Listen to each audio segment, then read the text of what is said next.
Pán advokát Kubina zverejnil dnes na sociálnej sieti klamlivú informáciu, že o rozkladoch v prípade vyšetrovateľov okolo Jána Čurilu som nerozhodol v stanovenom termíne a porušil tak zákon.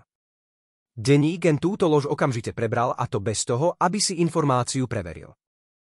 Hneď na úvod chcem zdôrazniť, že tak, ako som doposiaľ komunikoval a aj konal, vždy postupujem a budem aj naďalej postupovať len v súlade so zákonom a právnymi predpismi, čo som robil aj v tomto prípade.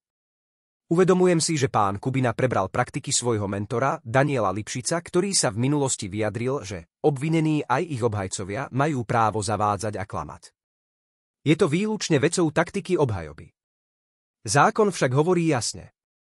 Lehoty na rozhodnutia o podaných rozkladoch sú stanovené v zákone o štátnej službe príslušníkov policajného zboru, pričom v prvom stupni rozhoduje orgán, ktorý rozhodnutie vydal.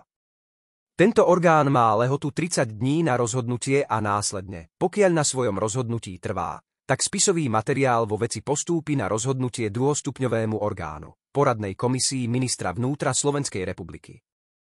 Druhostupňový orgán má následne lehotu 60 dní na rozhodnutie, tzv. Poriadková lehota, ktorú môže v prípade nutnosti aj predĺžiť, o čom následne aj informuje dotknutého policajta. Lehoty na rozhodnutie teda uplynú až začiatkom februára 2024. Z hore uvedeného je zrejmé, že nedošlo k žiadnemu zmeškaniu lehoty v zmysle zákona o štátnej službe príslušníkov policajného zboru, keďže zákonná poriadková lehota na vydanie rozhodnutia o podanom rozklade je v danom prípade de facto 90 dní. To potvrdzujú aj viaceré rozhodnutia súdov v obdobných veciach.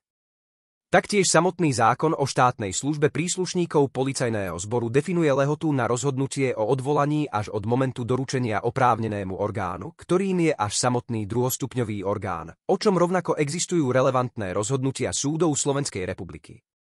Z toho jednoznačne vyplýva, že moja priorita postupovať v súlade so zákonom je aj v novom roku jasná a nemenná a o rozkladoch Čurilovcov, ale aj o všetkých ostatných prípadoch v budúcnosti bude rozhodnuté v lehotách v súlade so zákonom.